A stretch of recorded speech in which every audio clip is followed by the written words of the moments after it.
I don't think he's actually going to be too worried, and I don't mean that in a cocky or confident way, but Limerick have won the last 2 All-Irelands. They still haven't played all the first 15 to finish the championship last year against Cork.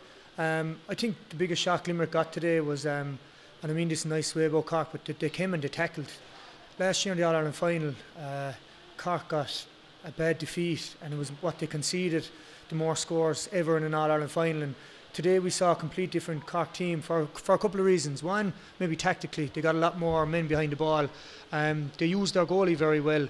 But again, and I mean this in a positive way in a Cork point of view, is they tackled, they got their body on the line, they fought hard for the ball. I think they killed Limerick in primary possession, both on their own puck out and Limerick's puck out. They won an awful lot of it. So I was more impressed with Cork than being worried about Limerick. As I said, I think Limerick are playing a lot of new blood. They're playing a few people in different positions. They really usually wouldn't be a corner forward. We were missing our usual free taker, and Glenn was subbed. Dermot Burns, our long range free taker, that brought him on at half time. And you could see, even though they had to win in the second half, they brought on William O'Donoghue, Aaron Glenn and Dermot Burns at half time, and it made a big difference. And again, there was a few more on the bench, all stars, whatever the case may be, that they could have brought on. So they're trialling with teams and this and that. I think Limerick are in the position at the moment where they're getting ready for championship more than worrying about the league. And I think the win today will do more for Cork, because I can only speak from being a player myself. When you take a defeat like that, no matter where it is in the championship the year before, now it was in the All-Ireland final, unfortunate for them, I think getting a win against Limerick today, knowing that they're going to meet them in the first round championship, I think Cork needed it. I think they targeted this game. I'd like to know what Cork done for the last week or two coming up to this match, and what Limerick done, because Limerick did look a little bit leggy, not making an excuse from them. They looked a little bit tired coming into the last 20 minutes there, but Cork were well worth their victory. I think they held Limerick very well, and I think tactically they were very good today. Yeah, and like that early goal, the way Horgan caught, turned, hand passed out to Shane Kingston, the roar that went up underneath us here in the Mackey stand was unbelievable, and Cork played with a confidence we haven't seen against Limerick in quite a while. Yeah, I totally agree with you there. Even for the goal they got, it was actually, I was more impressed. Like, Pat Horgan done very well to win the breaking ball, but it was what the players were doing off the ball. Even the ball came in high and the forward went up for it. I think it was Shane Barrett, clearly played the ball so it would run through to Pat Horgan. They nearly had a game plan, and the run off Pat Horgan did as well. And from that goal, but even you could see the goal coming, they were playing with massive confidence. You could see it in their body language. I thought Limerick's body language was a little bit, they looked tired, fatigued, their head was down a bit. Cork came here with massive confidence, and Cork had a good few players like Seamus Hannity, Jack O'Connor, and a couple of players that were playing championship last year on the bench too, so they have a strong panel of players as well, but they just played with massive confidence. And I think anybody who didn't see the game today, the intensity Cork played with, and it was the first time since I've been doing commentary and things like that I've seen Cork play with massive heart, and they were putting their body in the line, and they were in Limerick's faces. And usually we associate Cork hurling with that style and grace, and they showed all that today, but there was a bit of courage and a bit of fire in them today, which is rare, and if they can bring that into championship, they're going to be quite a formidable team.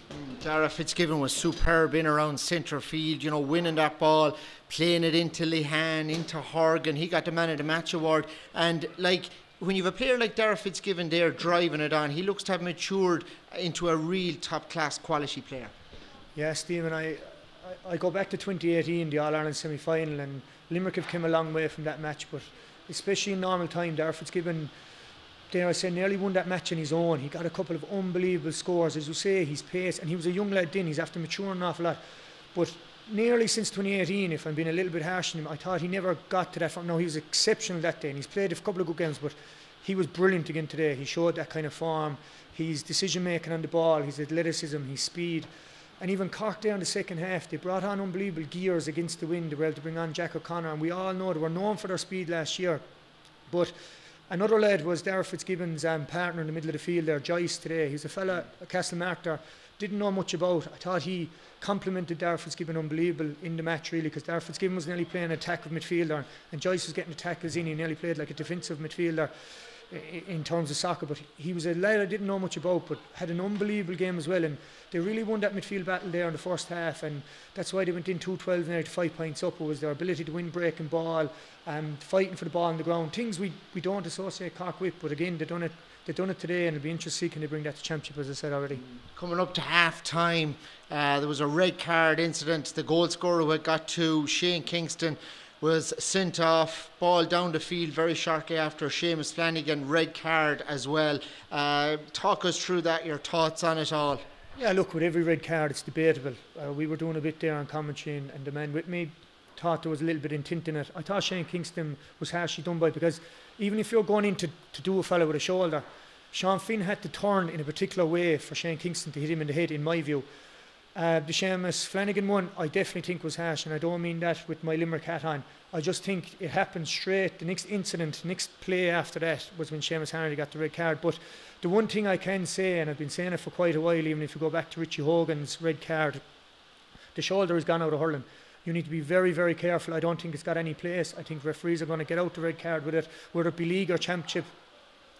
Sean Steck, the referee today, you could see he was very harsh on the hand pass. If there wasn't clear strike and hand pass with the ball, he was given frees against. I don't think you'll get them in championship, but them red cards will be there in championship. I just think as coaches and inter-county managers and all that, they're going to be saying, what's your gain out of this? You, like Seamus Flanagan's red card down here in the corner in the just before half time there, even if he timed that perfectly, the Cork lad could have released the ball. He might have won a free in or whatever, but look what he lost. He got sent off. He made a 14-minute side. I've been saying it for a long time now, and the more and more you see it in 2010, even going back even 10 or 12 years, I don't think maybe either one of them might have been yellow cards. But now, the way it's been ref, the whole lot, and you have to play to the rules, both were red cards because there were shoulders to the head. You can argue all you like, but the shoulder has gone out of hurling as far as I'm concerned. And is that to the good of hurling or to the bad of hurling? Because it's changed it completely from where it was. Yeah, look, I think players adapt and grow. I think players are very flexible. I think players will eventually know themselves. Like even a Schubert incident there near the end of the game, the corner back, Niall Leary came out and Aaron Glenn went to shoulder him. It was a perfect short tell. But if Niall Leary went left or right there and Aaron Glenn caught him wrong, you're looking at potential another red card. And again, the referee will play to the intensity of the game and things like that. Will it change the game? I just think players will realise they need to use their body and not their shoulder. But one other small little incident that I think bigger lads, William O'Donoghue got a yellow card there, and I've seen it in a lot of matches where a big lad tackling a small lad and your man dived into it there. Tim O'Mahony actually dived in tackle and William O'Donoghue was deemed to have caught him around the neck. I think they're very soft yellow cards. I've seen it happen with every county. I'm not just talking about Limerick. I've seen it's where a big lad 6'2" or 3", and anyone that's big will know, a player diving in. I think referees really need to have a look at that in championship because it's too costly now to get a yellow card or a soft yellow card for just leaving your hand in and a fella diving into it. But the shoulder challenges, I think players will adapt to that you need to play to the rules. And even since 2017, a shoulder now is a red card if you time it wrong. So in my view, if I was a defensive coach over an inter-county team or club team, no shoulder. Under any circumstance, no shoulder. Looking at the league as a whole, James, for the next while, Cork are really driving it on now. You know, Limerick, are they just playing for game time really at this stage to see what their championship side is, or where do you see the league now? Yeah, look, maybe like from a Limerick point of view, maybe we're trying to butter it up a small bit. At the end of the day, we've 3 defeats got, but we have a lot of changes made to the team on every day out. Colin Coughlin, Cathal O'Neill, still only 20 years of age, two of them. They've played an awful lot of the league. David Reedy's been in a new spot. They're trying to find a corner forward instead of Peter Casey. Graham Mackay only played a couple of minutes again today. He'd have been a great player. He obviously in club campaign with Kilmallock, so he hasn't much game time. Got Keane Lynch's first game back. So Limerick have a lot of changes and switches made to their team. But the most interesting thing that I've seen so far are the teams playing against Limerick. Obviously, every team, I know from playing myself, when you're playing the All-Ireland champions or the Leinster champions or Munster champions in that given year, you always want to see where you're at, and they're the games you kind of raise your performance to. But interestingly, Wexford and Cork both, the way they set up tactically, I think it's going to be a very interesting championship. I think the game has changed so much even since 2017. Wexford and Cork both conceded the puck out. Cork were quite happy for Barry Hennessy to hit the ball to the full back line today, and then they'd slowly push up, so they were more set up defensively. So again, everyone's trying to break Limerick's system or the patterns of play and the way they play triangles and that, and I thought Cork done it today, and I've been saying it even last year. Cork got the All-Ireland final. They're actually nearly better in Limerick's system at times because they play with unbelievable wit. There was a couple of times, the one rule we were always told in hurling or football or soccer, whatever you play, don't play the ball across your square, across your goal. We saw Cork doing that 10 or 12 times today. So the game is changing. They played the ball very well through the lines, and I think Limerick have changed the way hurling's going to be played for the next 3 or 4 years. It's all about overlaps, running off the ball, like you were saying about Pat Horgan's goal. Yeah, Pat Horgan won the ball, but it was the run off the shoulder that nearly made the goal. So I think the way teams are setting up against Limerick and they're trying to beat this system is the most interesting thing about the league at the moment. Great stuff, James. You mentioned that Limerick have changed the game. They changed the dynamic, the tactics, all that goes with it. You're working in Limerick, you know, part of the GAA down there. Tell us a bit about your role and, you know, what it's like down there. What work is going on the ground in Limerick GAA? Yeah, well, with my job, there'll be only one of us involved in the academies because we kind of cater for the under-13s down. So our academy gets an awful lot of praise, and rightly so. We're kind of looking at the school systems at the moment. Our secondary schools have been kind of underperforming. Barrard School Reach, who got to the Munster final this year, and they were knocked out the last 2 years. They were only school playing in Harty Cup. You look at Cork there today, even the panel of players they've went extremely well in underage hurling. You're starting to see the start of it there with the players they're bringing on. Great young lads, a good squad is starting to emerge there. But yeah, just in Limerick, it's easy to be a GDA at the moment because when you're winning, kids are interested. There's definitely been an influx of interest. Even we're just finished our under-14 Limerick hurling trials for the year coming. It was great to have lads back in the pitch and that, but it's amazing. You can coach and do all you like, but it's amazing how players will mirror what the inter-county team are doing. And I see under-14s now, and you're just bringing them in trials, and they're trying to play the ball out from the back, and they're trying to do overlaps, and they're trying to play the way Limerick are playing. And it's just amazing to see how when your county team are going well, and kids look up to it, how it can make your job so much easier. So look, interest is massive in the schools, in secondary schools, and even the interest in fans. You saw a crowd of people here today. You have to admire Cork and Limerick. They came out in droves. I was nearly even late for the game myself, getting caught in traffic. So massive crowd here today, but it's easy to do my job at the moment when Limerick are winning. Great stuff. They're looking for that win now in the league. How do you see the next part of this league campaign going? Yeah, like I think it's no secret, every inter-county team at the closer gets the championship are going to start coming with 13 or 14 of their starters. So I think Limerick are going to go very strong. I think like they had a few lads playing college hurling. Even Keane was probably the most notable one, playing in Fitzgibbon Cup. So they've all the college fellas back. They're starting to tidy up any injuries they did have. Unfortunately, bar the long-term ones that are going to be back there.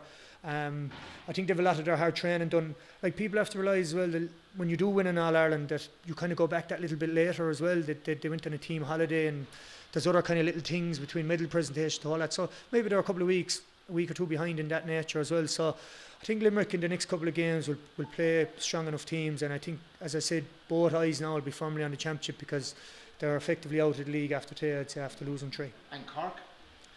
Cork, very impressed with Cork today, and I was very impressed. I think Wexford got another win as well today. Very impressed with Wexford.